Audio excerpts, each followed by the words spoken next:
نصلي ونسلم على رسوله الكريم أما بعد فأعوذ بالله من الشيطان الرجيم بسم الله الرحمن الرحيم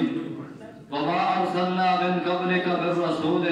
إلا ليطاع بإذن الله صدق الله العظيم حضور آئے تو سر آخرین اشبا گئی دنیا اندھیروں سے روشنی میں آ گئی دنیا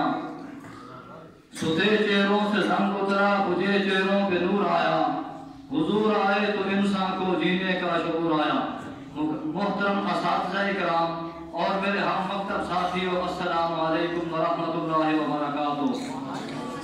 کیونکہ یہ موضوع سیرت النبی صلی اللہ علیہ وسلم ہے اور میں نے پڑھا وما ارسلنا، یہاں رسول کا لفظ ہے، رسول یہ رسالت سے لیا گیا ہے۔ اس کا مطلب ہے کہ اللہ رب العزت نے اپنے تمام نبیوں کو ایک علم اور عمل کا پیغام دیا، پھر ہر نبی نے اس پیغام کو اپنی امت تک پہنچایا۔ اللہ رب العزت نے حضرت آدم علیہ نبینا علیہ السلام کو جنت کے اندر رسالت کا پیغام دیا۔ حضرت آدم نے اس پیغام کو اپنے قوم تک پہنچایا۔ حضرت نوح علیہ السلام کو حضرت نوح علیہ السلام کو پہاڑ تک پیغام دیا، پھر حضرت نوح علیہ السلام نے اس پیغام کو اپنی قوم تک پہنچایا۔ حضرت ابراہیم علیہ السلام کو چیخا سے لے کر بیت اللہ تک رسالت کا پیغام دیا۔ حضرت ابراہیم علیہ السلام نے اس پیغام کو اپنی قوم تک پہنچایا۔ حضرت موسیٰ علیہ السلام کو طور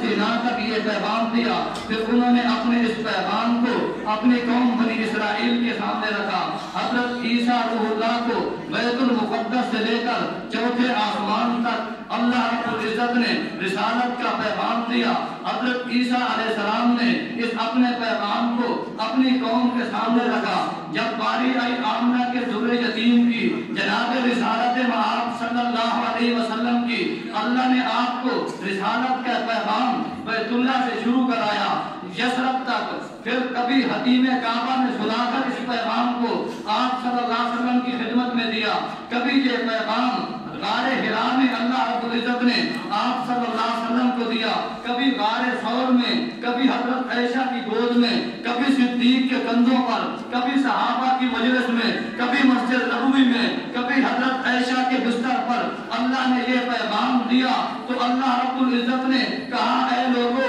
آدم کو میں نے پیغام دیا، نوح کو میں نے رسالت کا پیغام دیا، حضرت موسیٰ کو رسالت کا پیغام دیا، لیکن نبی آخر الزمان نے اس پیغام کو لینے میں بھی حصہ زیادہ لیا اور اس پیغام کو اپنی امت تک پہنچانے میں بھی حصہ زیادہ لیا۔ کیوں کہ آدم جنت سے اوپر نہیں گئے، حضرت نوح جودی پہاڑ سے اوپر نہیں گئے، حضرت ابراہیم خلیل اللہ غار حرا سے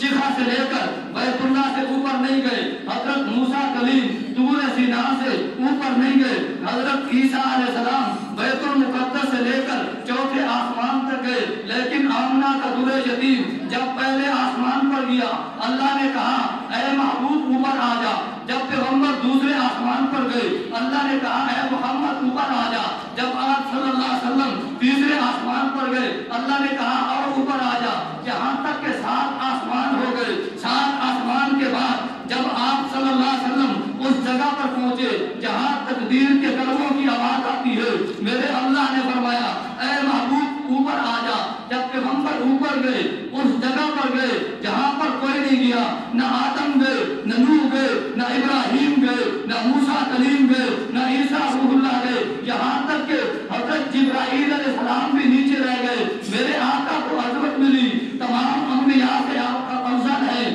میرے آقا کو شان ملی، رسالت ملی، تمام رسولوں سے افضل ہے۔ اللہ رب العزت نے اس لیے کہا تھا آدم اپنے ساتھ رسول اللہ نہ لگانا، ابراہیم اپنے ساتھ رسول اللہ نہ لگانا، اے نوح اپنے ساتھ رسول اللہ نہ لگانا۔ رسالت تو میں نے دی ہے، لیکن اس نبی نے پیغام لیا، پیغام لینے میں بھی تم سے آگے بڑھ گیا، اور اس نبی نے جب اس پیغام کو دیا اپنی امت کو دیا، اپنی امت کو نہیں دیا بلکہ جنوں کو دیا، جنوں کو نہیں دیا بلکہ فرشتوں کو دیا، فرشتوں کو صرف نہیں دیا بلکہ حوروں کو دیا، صرف حوروں کو بھی نہیں دیا بلکہ تمام نبیوں کو دیا۔ اس لیے میں عرض کرنا چاہتا ہوں کہ